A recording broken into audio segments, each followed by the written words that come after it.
पापा मैं बॉक्सर बनना चाहता हूँ। बेटा बॉक्सिंग वॉक्सिंग में कोई करियर नहीं है। पापा बॉक्सिंग मेरा पैशन है और मैं मेहनत कर सकता हूँ, बस आप मुझे एक चांस दे दो। मान लो मैंने तुम्हें मौका दे दिया, लेकिन बाद में जब तुम इस फील्ड में कुछ नहीं कर पाओगे तो ये समाज क्या कहेगा। शर्मा जी जो खुद एक सरकारी नौकरी करते हैं, उनका लड़का इधर उधर घूम के बॉक्सिंग करता है। किस समाज की आप बात कर रहे हैं? वही समाज ना जो सानिया मिर्जा के वर्ल्ड चैंपियनशिप से ज़्यादा उनके कपड़ों का बात करता है, लेकिन बाद में वही पूछते हैं कि आखिर मेडल क्यों नहीं आ रहा। पापा बस आप मुझे एक चांस दे दो, मैं आपको कुछ साबित करके दिखाऊंगा। जाओ, लेकिन हाँ एक बात जरूर याद रखना, पॉलिटिक्स बहुत है। 2010 में कांग्रेस और आम आदमी पार्टी ने मिलकर कॉमनवेल्थ गेम होस्ट किया, जिसका नेतृत्व कर रहे थे कांग्रेस के स्पोर्ट मिनिस्टर सुरेश कलमदी। जहां पे कलमदी साहब ने ऐसा व्यवस्था किया जिसे देख उस समय की world champion Derry Samuel Bharat ही नहीं आई, वहीं कई इंटरनेशनल रेसलर बॉक्सर भारत तो आए, लेकिन खेल शुरू होने से पहले ही भाग गए। हुआ ऐसा कि कॉमनवेल्थ गेम शुरू होने के 5 दिन पहले ही खेलगांव का ब्रिज टूट गया। वहीं खेलगांव के स्विमिंग पूल का पानी इतना ज्यादा लाजवाब था कि इंटरनेशनल प्लेयर स्विमिंग पूल में प्रैक्टिस करने की वजह से बीमार हो रहे थे। लेकिन दोस्तों ये तो था सिर्फ कंस्ट्रक्शन का हाल। दूसरी तरफ खिलाड़ियों के रहने के लिए कलमदी साहब ने ऐसा इंतजाम किया था जिसे देख लोगों ने बोला कि साले रूम बनाए हो या फिर कोठा। हुआ ऐसा कि किसी खिलाड़ी के रूम में सांप बैठा था तो किसी खिलाड़ी के रूम में गुटखा थूका हुआ था, किसी खिलाड़ी का बिस्तर पहले से ही यूज था। लेकिन दोस्तों मजे का बात ये था कि खेलगांव का नालिया पानी छोड़ के कॉन्डम के पैकेट से जाम हो गया था। यही नहीं दोस्तों, जब एक इंटरनेशनल प्लेयर के बिस्तर पे कुत्ते ने अपना केक फैला दिया तो उस बेचारी को बिस्तर देने से ही मना कर दिया गया। आगे इस मामले को लेकर अपोजिशन पार्टी ने कांग्रेस और आम आदमी पार्टी का विरोध किया, जिसका जवाब देते हुए कॉमनवेल्थ गेम के सेक्रेटरी रनित बनोत ने बोला, ये तो बस संस्कृति का फर्क है, भारत और विदेश में सफाई का मतलब अलग अलग है।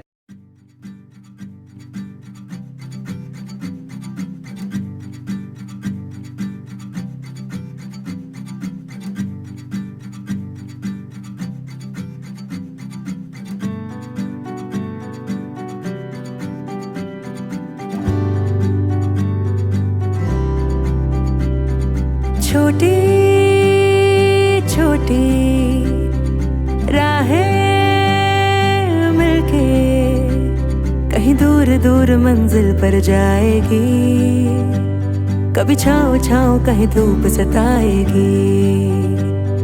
लंबी लंबी दूरी भी यूं ही चलते चलते कम होती जाएगी, कभी छाँव छाँव कहीं धूप सताएगी। सफर अनजाना सा है, रास्ता बेगाना सा है, हर मोड़ मोड़ पे कुछ नया सा है, हर मोड़ मोड़ पे कुछ नया सा है। सफर अनजाना सा है, रास्ता बेगाना सा है, हर मोड़ मोड़ पे कुछ नया सा है, हर मोड़ मोड़ पे कुछ नया सा है।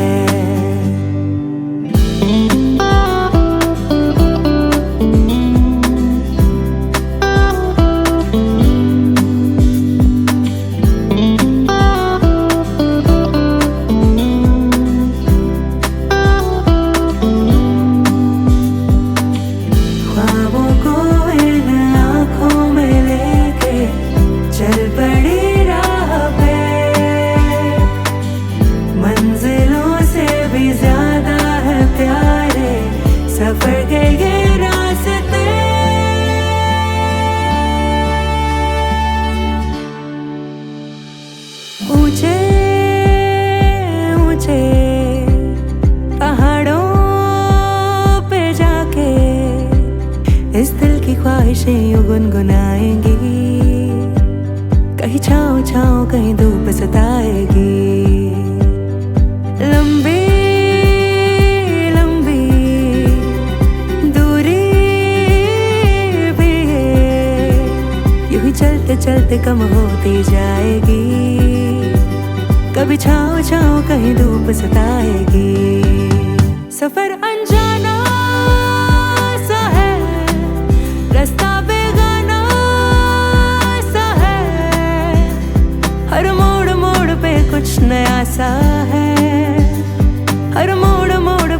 कुछ नया सा है, सफर अनजाना सा है, रास्ता बेगाना सा है, हर मोड़ मोड़ पे कुछ नया सा है, हर मोड़ मोड़ पे कुछ नया सा है।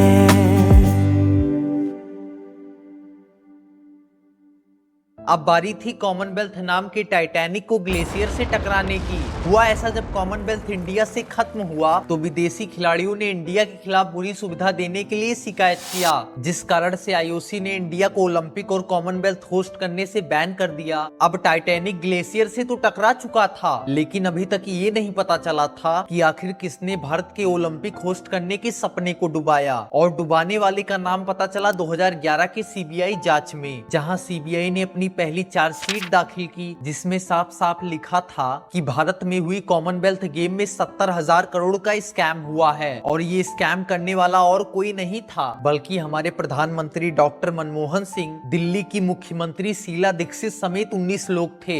आगे इन 19 लोगों के खिलाफ कुछ एक्शन लिया जाता, उससे पहले देश में इससे भी बड़ा स्कैम 2G स्कैम हो गया और इस घोटाले का बात होना बंद हो गया। लेकिन दोस्तों, ये मामला दोबारा सुर्खियों में आया साल 2014 में, जब अरविंद केजरीवाल चुनाव से पहले ढिंढोरा पीट रहे थे, अगर आप मुझे मुख्यमंत्री बनाते हो तो मैं शीला दीक्षित समेत घोटाले करने वालों को जेल में डाल दूंगा, क्योंकि मैं ईमानदार आदमी हूँ। लेकिन जब वो मुख्यमंत्री बने तो पता चला उन्होंने शीला दीक्षित के खिलाफ केस तो किया, लेकिन उस फाइल में शीला मैडम का नाम ही नहीं था। इसके बावजूद भी ध्रुव राठी जैसे यूट्यूबर प्रॉपर वीडियो डाल के केजरीवाल को डिफेंड कर रहे थे। इंडिया की फॉरेन मिनिस्टर सुषमा स्वराज ने उस केस के लिए एलजी को बोला, ना कि दिल्ली के सीएम को, एलजी को बोला। उन्हें भी पता है पुलिस किसके कंट्रोल में आज। तो अब आप खुद से सोचिए, कौन है इसके लिए रिस्पॉन्सिबल कि शीला दीक्षित आज जेल में नहीं है? कौन है इसके लिए रिस्पॉन्सिबल कि जो एंटी करप्शन हेल्पलाइन पर रोज हजारों फोन कॉल आती है उनको कोई सुनने वाला नहीं? अगर आप ऐसे लोगों को जानते हैं जो ये सोचते हैं कि केजरीवाल कोई एक्शन नहीं ले रहा है शीला दीक्षित के अगेंस्ट, कि केजरीवाल अरेस्ट नहीं कर रहा है शीला दीक्षित को, तो उनके साथ ये वीडियो शेयर कीजिए। सर, ये है प्लेयर नंबर 1 अभय। इसने पिछले 1 सालों में 24 मैचेस में 24 जीते हैं और आपको जान के खुशी होगी ये नेशनल चैंपियन भी है। तो क्या मतलब, क्या सर हमें इसे सेलेक्ट करना चाहिए? देखो, अगर किसी किसान के लौंडे का सपना पूरा हो गया तो सब साले पीछे पड़ जाएंगे, सब साले बड़े बड़े सपने देखने लगेंगे और इससे देश का तो कल्याण हो जाएगा, लेकिन हम भैया वहीं के वहीं रह जाएंगे। मतलब एक काम करो, इसे नशेड़ी बता के मंत्री जी के लौंडे को सेलेक्ट करवा दो, बड़ा ऑफर है। विनेश फोगाट टोक्यो ओलंपिक बेईमानी से खेलने गई थी। हुआ ऐसा, जब 10 जून 2024 को विनेश ने ओलंपिक में क्वालिफाई होने के लिए 53 किलोग्राम कैटेगरी में अपना पहला ट्रायल दिया तो उन्हें अंतिम फांगल नाम की लड़की ने 10-0 से हरा दिया। आगे विनेश कुश्ती का नियम तोड़ के सिर्फ 4 घंटे के अंदर अपना दूसरा ट्रायल देती हैं, जहां कुश्ती का नियम कहता है कि एक रेसलर एक दिन में सिर्फ एक बार ट्रायल दे सकता है। लेकिन दीपेंद्र हुडा और एनएफआई के सपोर्ट के दम पे विनेश ने अपना दूसरा ट्रायल दिया, जहां उन्हें शिवानी पवार नाम की लड़की ने 6-1 से हरा दिया। लेकिन पॉलिटिकल सपोर्ट की वजह से विनेश फोगाट ओलंपिक में क्वालिफाई हो जाती हैं। अब सवाल ये उठता है कि आखिर विनेश ने ट्रायल में किस जड़ी बूटी का सेवन कर लिया था जिससे उनका वजन 4 घंटे में 3 किलोग्राम घट गया। और अगर ऐसा कोई जड़ी बूटी पृथ्वी पे मौजूद है तो दीदी जी आपने ओलंपिक में क्यों नहीं उसका सेवन किया? वैसे विनेश के प्रिय सारथी बजरंग पुनिया भी एशियन गेम में बिना ट्रायल के गए थे और जब ओलंपिक में ट्रायल की बात आई तो श्रीमान रिटायर हो गए। वहीं साक्षी मलिक भी ट्रायल के बिना ओलंपिक में जाना चाहती थी, लेकिन जब ट्रायल देने की बात आई तो धरने पे उतर गई। कुल मिला के दोस्तों, जब ट्रायल की बात आती है तो 4 नींबू निचोड़ने से जितना दूध नहीं फटता उससे ज्यादा इन लोगों का फट जाता है। क्यों रवीश जी? नमस्कार, मैं रवीश कुमार। आज मैं विनेश की विनाश बुद्धि पे एक कविता पेश करना चाहता हूँ। विनेश जी गई थी ओलंपिक में, गोल्ड लाने का सपना था, मगर गोल्ड तो नहीं ला पाई पर स्वागत करने वाला अपना था। कह दी उन्होंने ये बात, ये स्वागत मेरे लिए हजारों गोल्ड के बराबर है। मगर मैं विनेश दीदी से पूछूं आपको कैसे पता चला, क्योंकि आपके पास तो ओलंपिक वाला एक भी नहीं है। अब मंत्री जी आए, दीपेंद्र हुडा ने कहा स्वागत में हम लोग 24 सेंटीमीटर का आलू उगाएंगे, किस्मत बदल जाएगी एक झटके में। फिर विनेश ने सोचा मेडल नहीं मिला पर आलू की बात बड़ी भारी, अब तो विधानसभा की करनी होगी तैयारी, क्योंकि मैं पप्पू की उम्मीदवार बड़ी प्यारी। अब आगे मैं विनेश और वीरेंद्र के दोस्ती पे कुछ लाइनें पेश करना चाहता हूँ। हार गई थी दांव फिर भी मुस्कुराई, वीरेंद्र की यारी ने नई राह थी दिखाई। कुश्ती में कदम डगमगाए थे उस रोज, दोस्त ने कहा चल जुगाड़ लगाता हूँ मेरे भाई। फिर ओलंपिक का टिकट हाथ में यूं आई, यही है वो दोस्ती जिसने एक युवा खिलाड़ी के घर में आग लगाई। दोस्तों, कुल मिला के इस कविता से यही सीख मिलता है कि जब खिलाड़ी बड़ा हो जाता है तब तिरंगा नीचे पड़ा रह जाता है। अब उस बेचारी खिलाड़ी के पास कोई ऑप्शन ही नहीं बचता, इसीलिए वो तिरंगे के ऊपर खड़ा हो जाता है। बेटा, मैंने तुझ पे भरोसा किया और तूने भरोसे के बदले इतना नीच हरकत किया। अब तू बॉक्सिंग छोड़ के सीधे घर आएगा और मैं जो कहूंगा वही तू करेगा।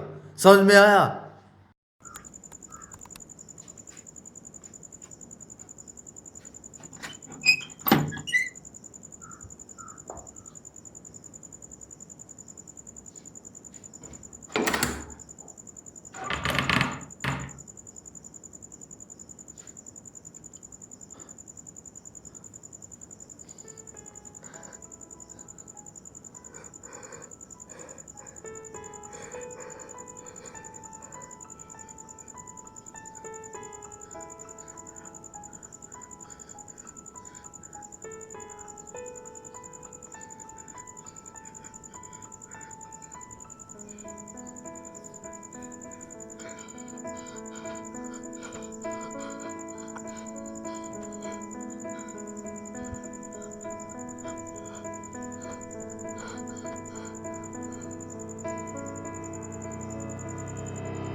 पापा, मैंने जीने का हक खो दिया।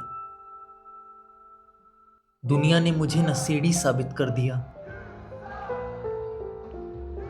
आपने कहा मैं आपके खून पसीने के पैसों का कातिल हूं, आपके सपनों का सौदागर और आपके बर्बादी का कारण हूं। तो सुनो, मुकाबला मैंने दिल से लड़ा था पापा, पर यहां मुकाबला सिक्कों से बदल दिया गया।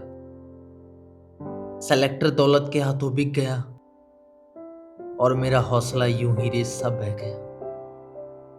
पापा, आपके गुस्सों की चोट अब सीने में जलती है। मां की याद मेरे जख्मों में मरहम सी लगती है। कभी उसकी गोद में सो जाता था, पर आज उसकी लोरियां भी दिल का छल्ला छल्ला कर देती है। आसान नहीं है पापा ये जहर निकलना। सच बताओ तो हर कतरा जहर का दिल को जला देता है। सोचता हूं कैसे न कैसे करके दोबारा कदम बढ़ाऊं, मगर हर सांस में दर्द है। अब और कहां जाऊं? मां, चिंता मत कर, अगले जन्म तेरी ही गोद में खेलूंगा, तेरी ममता के आंचल में फिर से झूलूंगा। लेकिन बस अब इस जन्म में थक गया, इसलिए जा रहा हूं, पर वादा है फिर से तेरा ही बनूंगा। अलविदा पापा, ये आखिरी पन्ना है। जिंदगी से हारे हुए आदमी की ये धड़कन का गम है। मुझे अब बस मृत्यु का सुकून चाहिए। और मां, अगली बार तेरी गोद में खेलने का भगवान से मौका चाहिए। Good bye.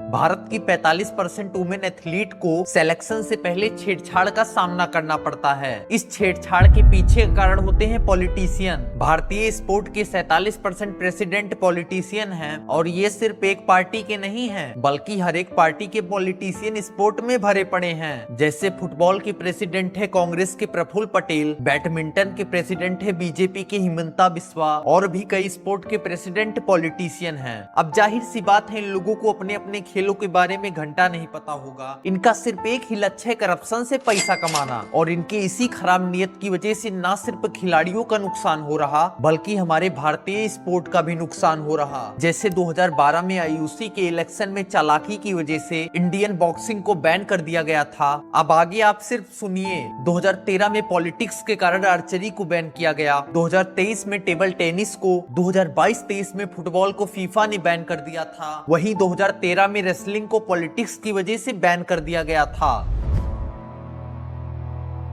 मैं मान ली अपने जीवन का लगाया बीज एक दिन, पर मैं उस दिन टूट गया जब मेरा बीज पेड़ बनने से पहले ही गायब हो गया। उम्मीद किया था जब मेरा बीज पेड़ बनेगा तब वो मुझे आने वाली सारी तूफानों से बचाएगा, पर कभी सोचा ना था एक तूफान ऐसा भी आएगा कि मेरा पेड़ झोपड़ी सा उड़ जाएगा। मेरे बीज बहुत उम्मीदों से पानी देता था तुझे। इस माली के बुढ़ापे ने सोचा एक दिन तू उसका छांव बनेगा, पर माफ करना गुस्ताखी हो गई सोच के, क्योंकि तूने मुझे ही अपने कमजोर उगने का गुनहगार बता दिया। हाँ, मैं गुनहगार हूं जो एक पेड़ से फल पाने की इच्छा रखता था। इसलिए भी गुनहगार हूं जो मैं तुझे वन में उगे हर पेड़ की तरह उगाना चाहता था। मेरे बीज तू मुझे फल तो ना दे सका, लेकिन हां, उन आंधियों का दोष जरूर दे गया। सच बोलूं तो इन दोषों की वजह से मुझे मेरे जीवन से फल पाने की कामना कहीं दूर चली गई, और बिना कामना के मुझे पृथ्वी पे रहने का तमन्ना ही नहीं है।